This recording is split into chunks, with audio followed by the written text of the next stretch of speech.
This is the iPod 3rd generation LCD installation instructions. So what you want to do first is make sure you have your tools aside, a prying tool and the Torx screwdriver and a magnet so that you can put your screws on it and keep them in place so you don't lose any. So first what you want to do is go ahead and open up your iPod. After you have the back plate separated from the face plate, you want to be very careful. There is a ribbon cable still connected on the top left-hand corner of the iPod. You want to go ahead and remove it. It's right here. After that's been removed, the back plate can be set aside. Then you want to lift up on the hard drive and pull it away from the connector clip at the bottom and set your hard drive aside.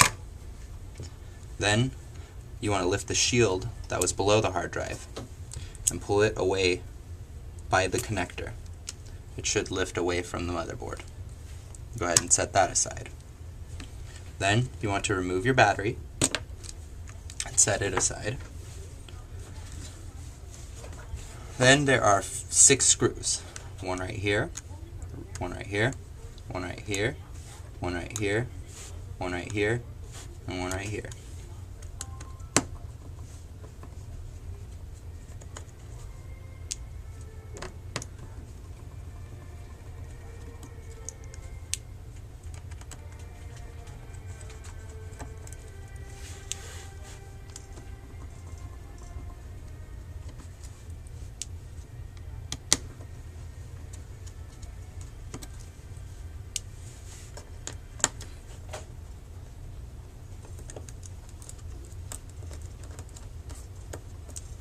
After you've removed the 6 screws, you want to undo this connector clip right here. It's the clip that holds the front chip to the motherboard. Then the motherboard should just lift out. You can set that aside. Then you want to unclip the connector cable for the LCD from the main chip. Be very careful, it is a very fragile ribbon cable.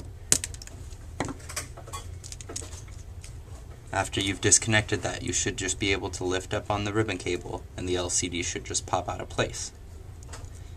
Go ahead and replace that with the new one and put the iPod back together and reverse the process that you took it apart.